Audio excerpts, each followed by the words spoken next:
Hello friends, જીપીએસસીના ભાવિ અધિકારીઓનું વિશારદ channel પર સ્વાગત છે. મિત્રો, આજે આપણે અર્થશાસ્ત્રમાં રાજકોષીય નીતિ અને નાણાકીય નીતિ વચ્ચેના આંતરસંબંધનો એક મહત્વનો પ્રશ્ન સમજીશું. ચાલો સૌથી પહેલા પ્રશ્ન જોઈએ. નાણાકીય નીતિની રાજકોષીય સ્વાસ્થ્ય પર અસર વિશે નીચેના વિધાનો ધ્યાને લો. વિધાન 1. વિસ્તરણાત્મક નાણાકીય નીતિ નીચા વ્યાજ દરો સરકાર માટે જાહેર દેવાની સેવાનો ખર્ચ ઘટાડે છે. વિધાન 2.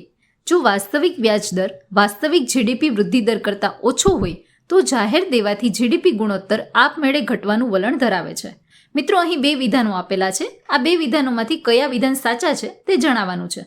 તમને આમાંથી સાચો જવાબ કયો લાગે છે? કમેન્ટ કરીને જરૂર જણાવો. તો ચાલો મિત્રો, સૌપ્રથમ આપણે વિધાન 1ને તપાસીએ.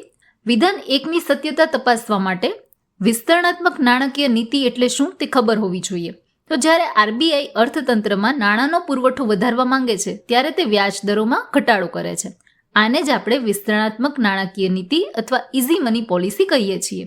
તો આની સરકારના જાહેર દેવા પર કેવી રીતે અસર થાય તે સમજીએ. સરકાર પોતાના ખર્ચાઓ અને યોજનાઓ માટે બજારમાંથી બોન્ડ્સ બહાર પાડીને લોન લે છે.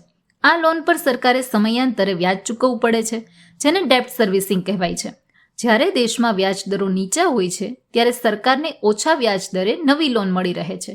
તેમજ જૂના દેવાનું રીફાઇનાન્સિંગ પણ સસ્તા દરે થાય છે. આનાથી સરકારને વ્યાજ ચૂકવણીનો ખર્ચ ઘટે છે, જેથી રાજકોષીય ઘાટ પરનું દબાણ ઓછું થાય છે. તેથી વિધાન 1 સંપૂર્ણપણે સાચું છે. હવે મિત્રો જોઈએ વિધાન 2. તો વિધાન 2 શું કહે છે કે જ્યારે વાસ્તવિક વ્યાજ દર એ વાસ્તવિક જીડીપી વૃદ્ધિ દર કરતાં ઓછો હોય ત્યારે દેવાથી જીડીપી ગુણોત્તર પર શું અસર પડે છે? તો ચાલો મિત્રો, એક ઉદાહરણથી સમજીએ. માની લો કે સરકાર પર 100 કરોડનું દેવું છે અને તેના પર ચૂકવવાનો વ્યાજ દર 5% છે. એટલે કે દેવું દર વર્ષે 5%ના દરે વધે છે. બીજી તરફ દેશની અર્થવ્યવસ્થા એટલે કે જીડીપી 8%ના દરે વધી રહી છે. તો અહીં જીડીપીનો વૃદ્ધિ દર એ વ્યાજ દર કરતાં વધારે છે. તો રિઝલ્ટ શું આવશે? જ્યારે દેશનું ઉત્પાદન અને આવક દેવાના વ્યાજ કરતાં વધુ ઝડપથી વધે છે ત્યારે જીડીપીનો છેદ ઝડપથી મોટો થાય છે. પરિણામે ડેપ ટુ જીડીપી રેશિયો આપમેળે ઘટવા લાગે છે. તો આ જ સ્થિતિને અર્થશાસ્ત્રમાં ફિઝિકલ સસ્ટેનેબિલિટી એટલે કે રાજકોષીય સ્થિરતા કહેવાય છે. ભારતના આર્થિક સર્વેક્ષણમાં પણ વારંવાર આ બાબત પર ભાર મૂકવામાં આવ્યો છે.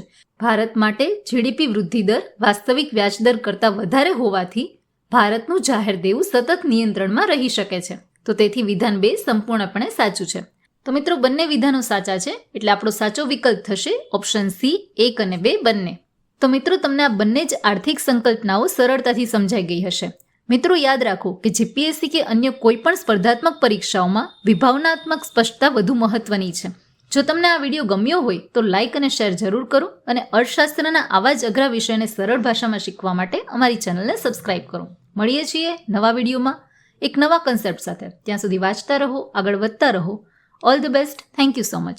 Join Visharad to be Visharad.